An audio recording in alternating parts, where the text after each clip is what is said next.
cellphone video na ito, makikita ang isang lalaki habang tila sapilitang pinapasok sa isang sasakyan. Ayon sa National Bureau of Investigation o NBI, kuha ito ng dukutin ang Korean businessman na si Ji-ik Ju sa Friendship Plaza Subdivision sa Angeles City, Pampanga noong Oktubre. Kinumpirma mismo ni PNP Chief Ronald Bato de la Rosa na mga pulis ang gumawa ng pagdukot. Pwede lang, matunaw na ako ngayon sa kinalagyan ko, sa hiya. I am very sorry at mga tao pa itong involved.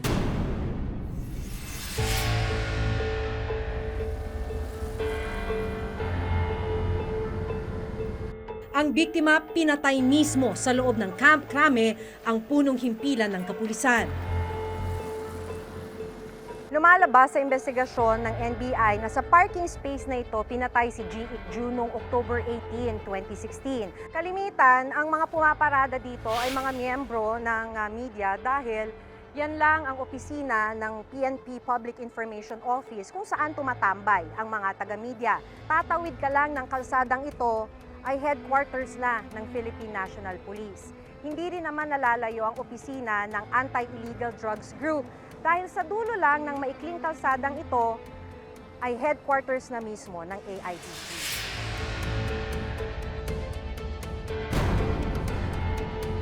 Sino ang mga nasa likod ng krimen? Paano ito nakalusot at nangyari mismo dito sa loob ng Camp Crame?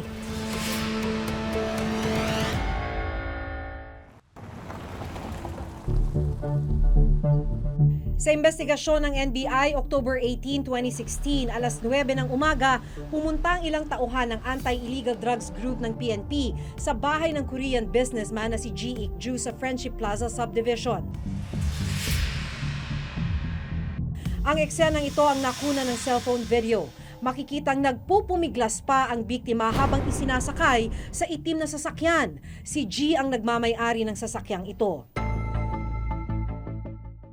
Base sa salaysay ng kasambahay na si Marisa, pagkatapos may sakay sa kotse ang Koreano ay pumasok sa loob ng bahay ang mga lalaki.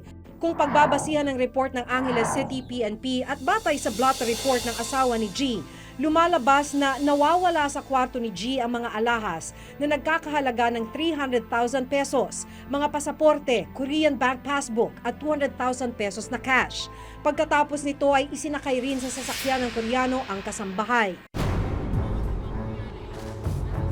Sunod ay dumiretso sila sa North Luzon Expressway patungong Quezon City Memorial Circle.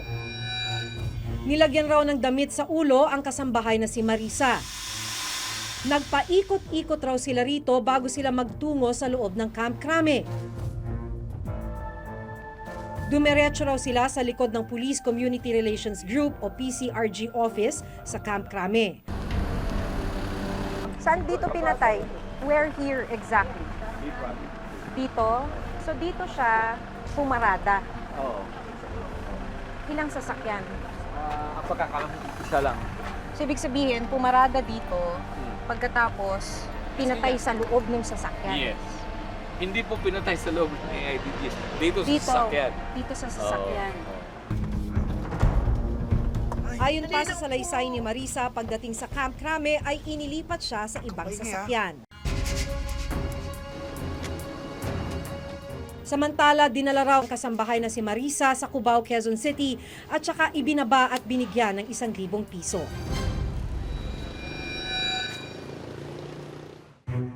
Pagkatapos, Ang pagkakaalam ko based dun sa affidavit is doon sa funeral. diniretso na sa punerarya. Sa investigasyon ng NBI, isang ding ang kinausap ng mga pulis kung saan dadalhin ang bangkay. Lumalabas na ang kausap ng mga pulis na si Ding ay ang may-ari ng Dream Funeral Parlor na si Gerardo Santiago alias Ding, isang retiradong pulis. Kinumpirma ito ng ilang tauhan ng punerarya na nakapanayam ng NBI. Pinakita namin yung picture, in-identify naman nila yung picture ng victim. The same person brought here. Pagkatapos raw ay idiniretso ang bangkay sa St. Nathaniel Crematory sa La Loma. Ayon sa NBI, gumamit raw ng ibang pangalan ng mga taga-Green Funeral para ipakremate si G. Ayon sa salaysay ng isang tauhan ng punerarya na nakausap ng NBI, aksidente raw na naitapon sa toilet bowl ang abo ng Koreano. January 11, 2017, nang lumabas ng bansa si Santiago patungong Vancouver, Canada. Nasa listahan ba ng drug personality si G? Talagang hindi siya kasali dyan. Kaya si Raulo kung sasabihin nila na involved in hindi. Ik G. Ju is a Hanjin executive. He is involved in money lending ata. So, I doubt na involved siya sa proliferation ng drugs. Wala din yung warrant of arrest. Wala. Lumalabas na sa araw na dinukot ang Korean businessman na si G ay ang araw din kung kailan siya sinakal, pinatay at pinakremate ng mga pulis. At kahit napatay na si G, nakuha pa ng mga pulis na humingi ng ransom. 5 million was given on October 31, and then there was no any proof of life. They did not give any information about Mr. G. Ik-ju. January 12, 2017, lumabas ang asawa ni G sa media. Nag-alok ng 100,000 pisong pabuya kung sino man ang makapagtuturo sa kinaroroonan ng kanyang asawa.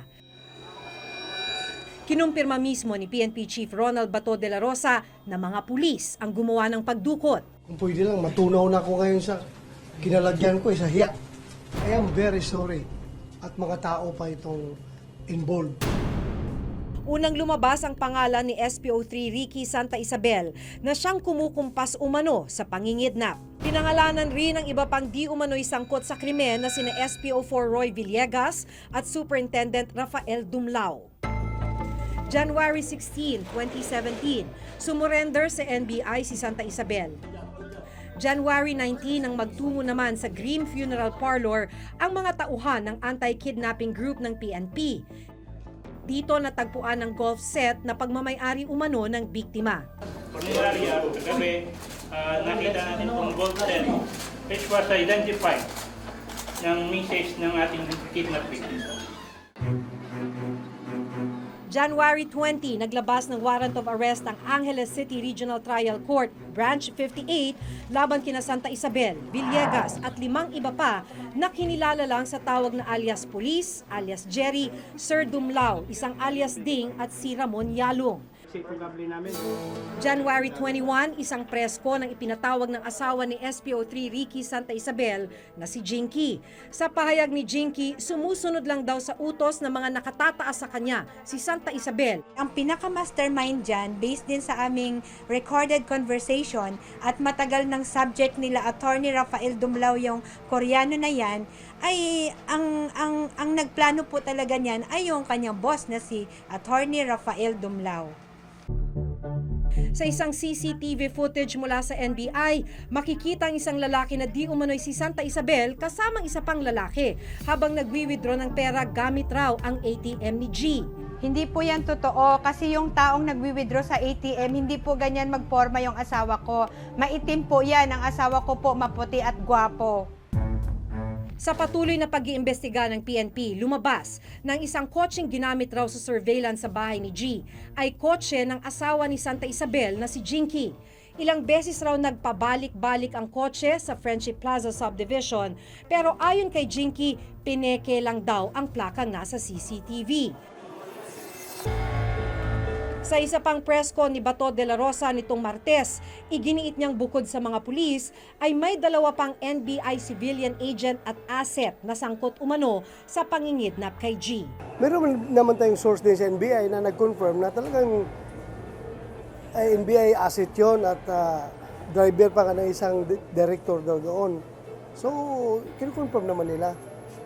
Hindi ko kilala yung Jerry, ano? Siguro kung may ibang detail siguro.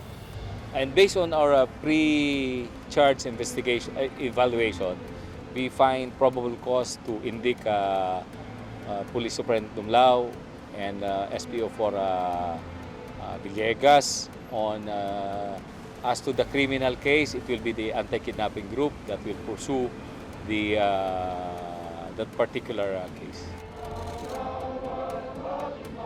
Isang malaking iskandalo ngayon para sa PNP ang kontrobersyang kinasasangkutan ng mga miyembro ng anti-illegal drugs group na ginamit di umano ang operasyon laban sa droga para sa isang kidnap extortion modus. Samantala, kinundina ng gobyerno ng South Korea ang karumal-dumal na pagpatay ng mga pulis kay G. In the course of the investigation, in-inform ako na ang suspect itong si Santa Isabel dahil doon sa nakita sa sasakyan niya doon sa CCTV sa Friendship Village.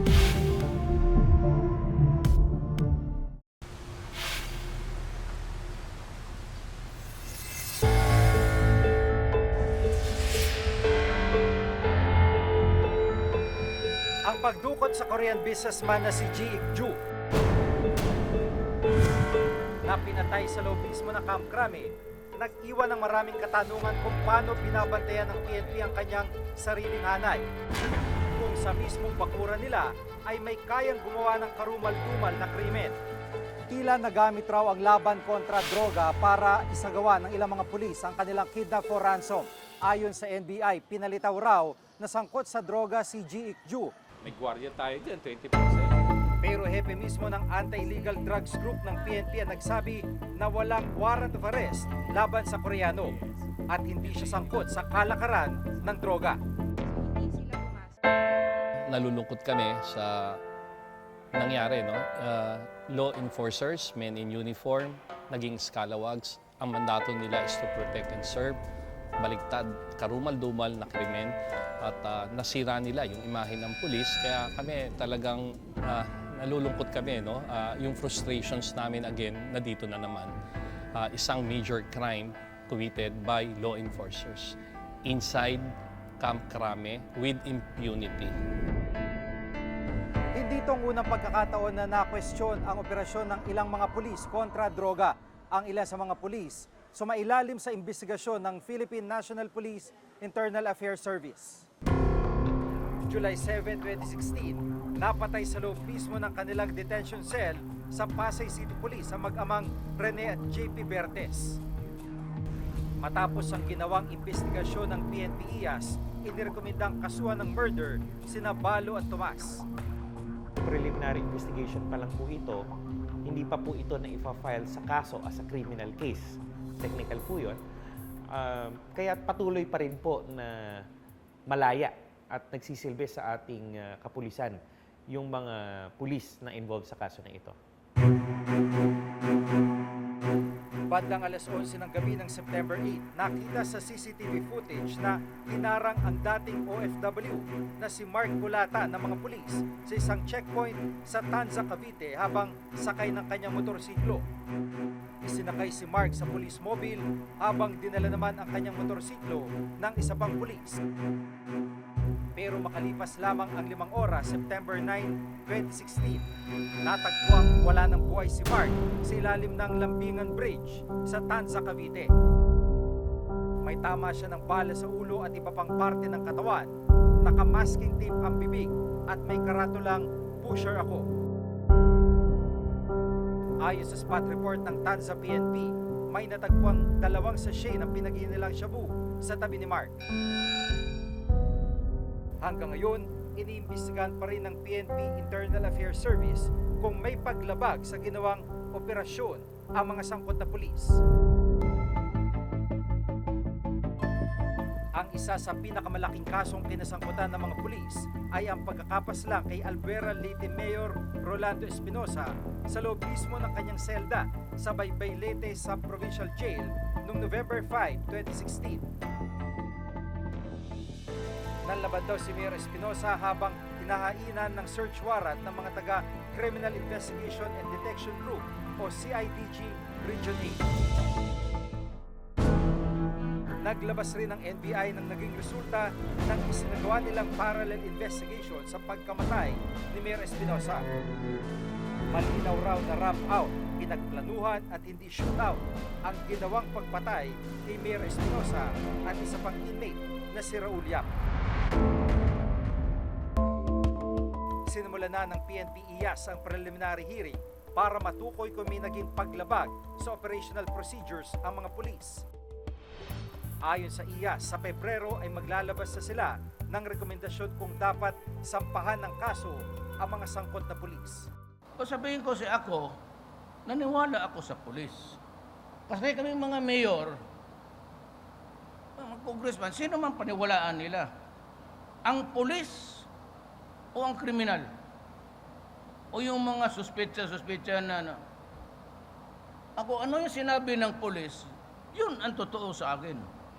Sabi ng NBI, murder, ganon, mamatay.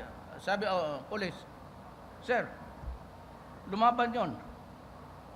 O di doon ako maniwala sa pulis.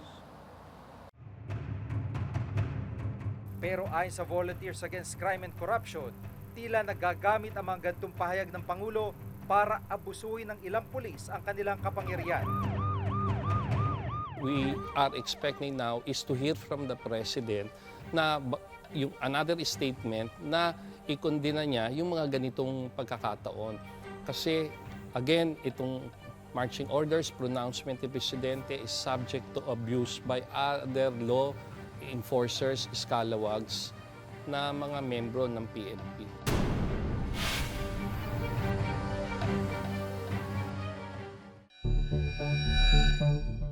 I am very sorry na nangyari itong krimen na ito at mga tao pa itong involved. I will give them the proper explanation in due time. If I have my way, papatayin ko kayo mga pulis kayo na mga kidnapper. If I have my way, but I cannot do it. Huwag natin ba yan? Baka ma-dismiss pa tong case. Lalo tayong kahihiya nun. Buong Koreano. Kanina lang January 26, nagsagawa ng pagdinig ang Senado tungkol sa pagkidnap at pagpatay sa Korean businessman na si Ji Ik-ju. In the course of the investigation, in-inform ako na ang suspect itong si Santa Isabel dahil doon sa nakita sa sasakyan niya doon sa CCTV sa Friendship Village. Wala po akong inauthorize. Kumarap ang ilan sa mga pulis na nasasangkot sa krimen. Yung kidnap for ransom at yung murder ni Ji Ik-ju ay legitimate anti-illegal drugs police operation. Anong ibig niyong sabihin sa akala ninyong legitimate operation ito? Ma'am, meron po kasing pre-ops po yan. Kaya po lalabas po na legitimate operation po talaga yung lakad po dahil naka-coordinated po sa PDEA po. Yung Koreano nakaupo, tapos si Attorney Dumlao, si Rafael Dumlao, nasa unahan po katabi po nung driver. Tapos yung katulong po, yung biktima po, katabi niya naman po. Nakaharap po si Attorney Dumlao ng ganito sa Koreano po. Pinapaano niya po ng 45 po yan. So teka po, hindi pala nung sa pagpapakremate lang na nandyan na kayo. Andun na kayo nung buhay pa si Mr. G at di umano'y panapalo pa. Opo.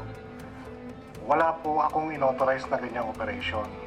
Hindi ko po alam. In fact po, yung mga kasama po niya, hindi ko po ka-unit. Kasi po meron po kaming protocol. Hindi po ako pwedeng kumuha po ng isang tao doon po sa isang unit nang wala pong proper documentation at saka hindi po alam sa taas.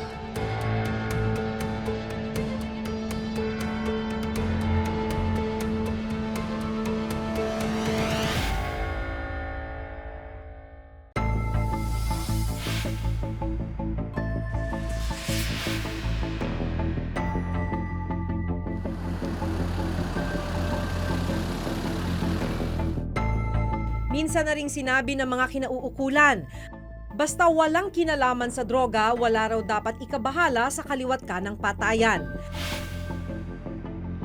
Pero hindi ito ang ipinapakita na nangyaring pagpatay sa Korean national na si Ji Ik-ju. Hindi man sangkot sa iligal na droga, siya ay dinukot, pinatay, sinunog at itinapon pa ang kanyang mga abo. Hustisya ang hiling ng kanyang pamilya.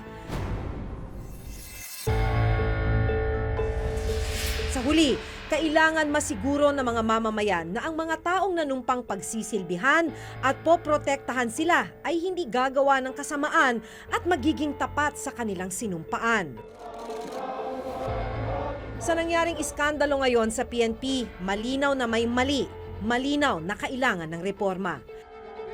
Hanggang sa susunod na Huwebes, ako si Maki Pulido. Ako si Jig Manikad at itong bagong dekada ng Reporter's Notebook.